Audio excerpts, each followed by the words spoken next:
எல்லாருக்கும் வணக்கம். இன்றைக்கி நம்ம வீடியோவில் என்ன பார்க்க போகிறோம்னா கொழுக்கட்டை தான் இன்றைக்கி செய்ய போகிறேன். கொழுக்கட்டை நம்ம பச்சரிசியில் தான் செஞ்சுருக்குறோம். இன்றைக்கி நான் புழுங்கரிசியிலையும் கொழுக்கட்டை செய்யலாம் அப்படிங்கிறத இன்றைக்கி நான் செஞ்சு காட்ட போகிறேன். ஈஸியாகவும் இருக்கும், நல்ல டேஸ்ட்டாகவும் இருக்கும், நல்ல மணமாக ருசியாக எப்படி செய்கிறது அப்படிங்கிறத இன்றைக்கி நம்ம வீடியோவில் பார்க்க போகிறோம். இப்போ நம்ம கொழுக்கட்டை செய்கிறதுக்கு புழுங்கல் அரிசி இதால் 2 கப்பு எடுத்துக்கிறேன். இது 1 கப்பு, 2 கப்பு புழுங்கல் அரிசி எடுத்துருக்குறேன். இது நல்லா கழுவிட்டு ஒரு 2-3 மணி நேரம் ஊறணும். இப்போ நான் கழுவிட்டு ஊற வச்சுட்டு நான் உங்ககிட்ட காட்டுறேன். 3 மணி நேரம் நல்லா ஊறிடுச்சு, 3-4 மணி நேரமே ஆயிடுச்சு. இப்போ இதை கழுவிட்டு அரைக்கணும். பார்த்திங்கன்னா நான் கழுவி எடுத்துகிட்டு வந்துட்டேன். இப்போ இதை எப்படியே நம்ம மிக்ஸி ஜாரில் போட்டு அரைச்சிக்கலாம். இது ரொம்ப நைஸாக அரைச்சிடக்கூடாது, அரைக்குறையாக தான் அரைக்கணும். அதனால் நான் ஒரே இதில் போட்டுக்கிறேன். நல்லா தண்ணி ஊற்றியே அரைச்சிக்கலாம். இப்போ இதை நான் அரைச்சிட்டு உங்கள்கிட்ட காட்டுறேன். இப்போ பாருங்கள், நான் அரைச்சி எடுத்துகிட்டு வந்துட்டேன். நல்லா கொரன்னு இருக்குது, நைஸெல்லாம் இல்லை. பாருங்கள், இப்படி இருந்தால் தான் கொழுக்கட்டை நல்லாயிருக்கும். நைஸாக அரைச்சிடாதீங்க. இப்போ இதில் 2 கப்பு அரிசி எடுத்தேன். 2 கப்பு அரிசிக்கு நான் 1 கப்பு வெல்லம் எடுத்துருக்குறேன். உங்களுக்கு அதிகமாக வேணும்னா அதிகமாக சேர்த்துக்கலாம், கம்மியாக வேணும்னா இதை விட நான் கம்மியாக கூட சேர்த்துக்கலாம். இப்போ இந்த வெல்லத்தை இது கூடவே போட்டு அரைச்சிக்கலாம். அது கூடவே ஒரு 4 ஏலக்காய் வாசத்துக்காக போட்டுக்கோங்க. போட்டுட்டு இதையும் லைட்டாக 1-2 அரைச்சிக்கலாம். இப்போ நம்ம வெல்லம் போட்டுட்டு அரிசி கரெக்டாக அரைச்சிட்டோம், அதாவது கொரப்பாக இருக்கிற மாதிரி அரைச்சிட்டோம். இப்போ நம்ம வெல்லம் போட்டிருக்கிறோம். வெல்லம் போட்டுட்டு ரொம்ப நேரம் அரைச்சிடாதீங்க, மறுபடியும் மாவு நைஸ் ஆகிடும். அதனால் அரை அரைச்சிக்கலாம். இப்போ நான் அரைச்சி எடுத்துகிட்டு வந்துட்டேன். இது இருக்கட்டும். இப்போ ஒரு வடைச்சட்டி அடுப்பில் வச்சுருக்கிறேன். இதில் கொஞ்சம் போல் நெய் விட்டுக்கோங்க. நெய்யை விட்டுட்டு 3 ஸ்பூன் அளவு பாசி பருப்பு எடுத்து வச்சுருக்கிறேன். இதை போட்டு நல்லா பொன்னராக வறுத்துக்கலாம்.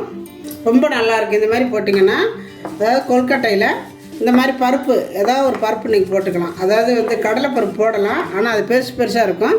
இந்த மாதிரி நீங்கள் பாசி பருப்பு போட்டிங்கன்னா அது சின்னதாக இருக்கும். நல்லா வறுத்து போடும் பொழுது நம்ம பிடிக்கையில் நல்லா கைக்குள்ளே நல்லாயிருக்கும். கடலைப்பருப்பு போட்டோம்னா அதாவது புடி கொழுக்கட்டைக்கு வெளியில் வரும். அதனால் இந்த மாதிரி சின்ன பருப்பு போடுங்க, நல்லாயிருக்கும். 2 ஸ்பூனு வெள்ளையில் போட்டுக்கோங்க, ரொம்ப டேஸ்ட்டாக இருக்கும். நம்ம சாப்பிடும் பொழுது நெய் கூடவே சேர்ந்து அதையும் நல்லா வறுத்துருங்க. இப்போ பார்த்தா பாருங்கள், நல்லா செவந்துருச்சு. இப்போ நம்ம அரைச்சி வச்சா இந்த மாவு இதில் ஊற்றிக்கலாம். நல்லா அடுப்பை குறைச்சி வச்சுருங்க. ஊற்றையில் இதை கிண்டிக்கிட்டே இருக்கணும். ஊற்றிட்டு 1.5 கப் அளவு தேங்காய் பூ எடுத்து சிறைவி வச்சுருக்கிறேன். இப்போ அதையும் சேர்த்துக்கலாம். இதிலே சேர்த்துக்கிட்டு கிண்டிடுங்க. கொஞ்சம் போல் சால்ட்டு,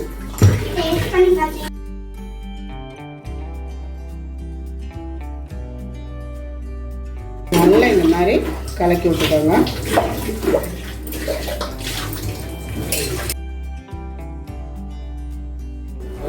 அது மாதிரி நல்லா கிண்ட நல்லா பிறண்டுக்கிட்டு வரும். பாருங்கள், நல்லா இது மாதிரி புரட்டிக்கிட்டு வரும். இந்த மாதிரி நான்ஸ்டிக் பாத்திரத்தில் போட்டு வதக்குனிங்கன்னா வதக்கிற பொருள் எதாக இருந்தாலும் மாவு ஒட்டாமல் வரும். இந்த மாதிரி அவ்வளோதான். இப்போ நம்ம அடுப்பை ஆஃப் பண்ணிக்குவோம். இதை எடுத்து வேறு ஒரு பாத்திரத்துக்கு மாற்றிக்கணும். நல்லா எடுத்து மறுபடியும் கையால் ஒரு பிரட்டிக்கோங்க. நல்லா அமுத்தி லைட்டு சூட்டோடவே கணைஞ்சிக்கோங்க. பாருங்கள், நல்லா சாஃப்டாகிடுச்சு. இப்போ மாவு இப்படியே இருக்கட்டும். இதிலேருந்து எடுத்து கொஞ்சம் கொஞ்சமாக உங்களுக்கு எந்த அளவுக்கு வேணுமோ நல்லா பிடிச்சிக்கோங்க. நல்லா இந்த மாதிரி உருண்டை பிடிச்சிட்டு கரெக்டாக உங்களுக்கு எந்த அளவுக்கு சைஸ் வேணுமோ பாருங்க, இப்படி பிடிச்சிங்கன்னா கரெக்டாக வந்துடும். இந்த மாதிரி நீங்கள் எதில் வைக்கிறீங்களோ அதில் எண்ணெய் தடவிட்டு வைங்க. நான் இப்போ இந்த பாத்திரத்தில் தான் வைக்க போகிறேன். நல்லா அழகாக ஒரே மாதிரி இந்த மாதிரி பிடிச்சிக்கோங்க.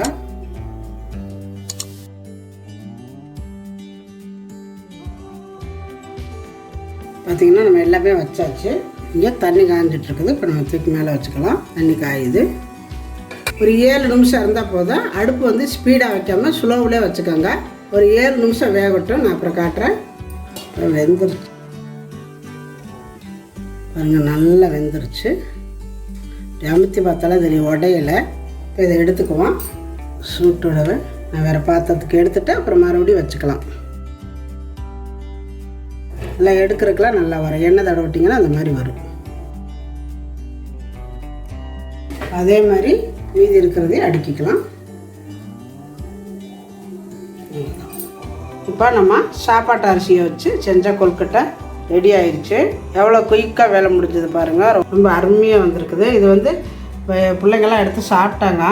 இந்த பருப்பு இருக்கிறதுக்கும் அந்த தேங்காய்க்கும் நல்லா கடிபட்டு இந்த வாய்க்கில் நல்லா கடிபடுதுமா, ரொம்ப நல்லா இருக்குதுமா அப்படின்னாங்க.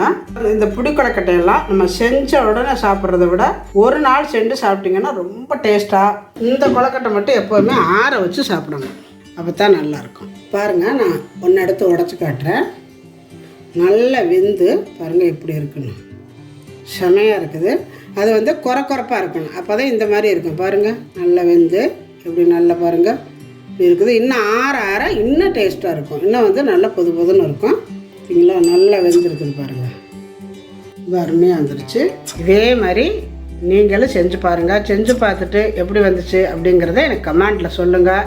இந்த வீடியோ பிடிச்சிருந்தா லைக் பண்ணுங்கள், ஷேர் பண்ணுங்கள். செட்டிநாட்டு சமையலுக்கு சப்ஸ்கிரைப் பண்ணுங்கள். நன்றி. வாழ்க வளமுடன்.